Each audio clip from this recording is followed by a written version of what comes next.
Hello. I'm going to do this video in two shots, I think. This is the first, and then I'm going to go over to the blackboard and try to explain some things over there. I need to stop now and then and think, what are you doing, Frank?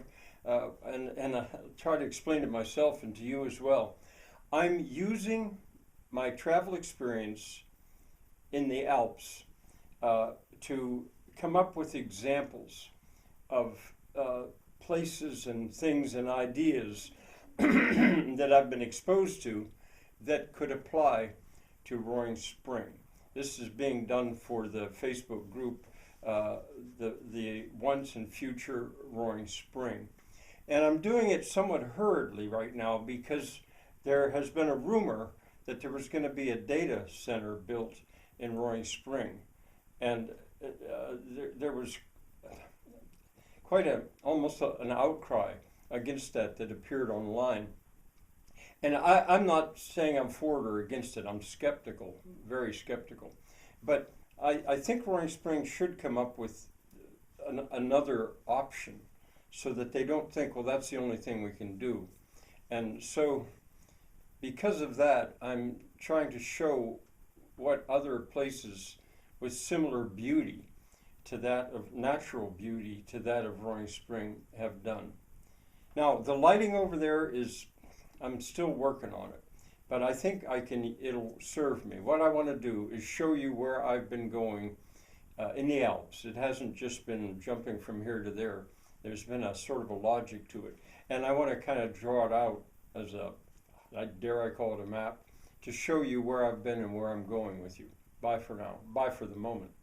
Okay, here's shot number 2. I've got a lot of lights on. I'm not being blinded. Maybe this will work. What I did was I started in Innsbruck. Now this is in Austria, Innsbruck. And I went there because of the view down the main street, making a comparison to Roaring Spring's view down north up East Main Street. Then I talked briefly about Neuschwannstein. Now this is in Germany. Neuschwannstein is that castle that Disney used to form his idea for, I guess it's called the,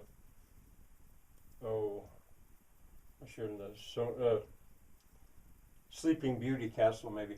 I only mentioned Liechtenstein because I want to talk about Liechtenstein, not because of its comparable beauty to Roaring Spring. I don't think it is comparable, but because of the social order. I'll tell you about that later, but I mentioned it, separate country. Now we're in Switzerland. Munich is to the north. I didn't talk about it. It's in Germany. Zurich is in Switzerland.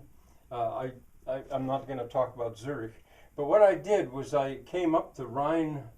The Rhine River is running like this, I think. And I came up there to Andermatt, and I spent like 2 videos or 3 on Andermatt, just a little village. And Andermatt, I explained, is positioned between a pass into Italy and a pass from the Forclaz pass. It's right there. It's just a little village. And the Devil's Bridge, the Teufelsbruch, is right below it. And I just mentioned it.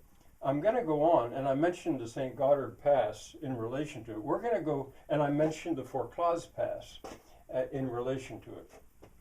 We're going to go down the St. Gothard Pass.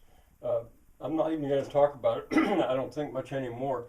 There's a little town called Altdorf, which is where the William Tell overtures, William Tell legend comes from there. But I'm going to talk about a little town called Brunnen. It's on the shores of Lake Luzern, which is a long lake. It's just a little town. And related to it, I'm going to talk about the Fronalpstock. It's called the Fronalpstock. That's a hike, a famous hike up above Brunnen. And I'll give you videos that you can see. Now remember, I'm not trying to give you a tour of the Alps to make you want to go there or to show, oh, I've been to these places. No, I'm looking for places that have things that they could offer to teach Roaring Spring about Roaring Spring's situation and the people there to make a comparison.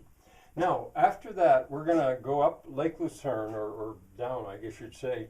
It's a long lake, I'm not going to take you on the lake ferry or whatever. We're just going to jump to Luzern. Luzern's a city, but it's not a very big city.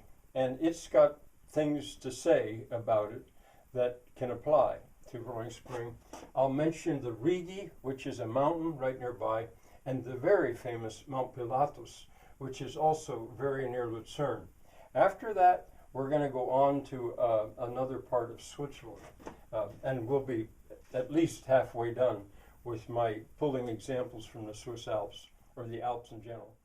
Bye for now.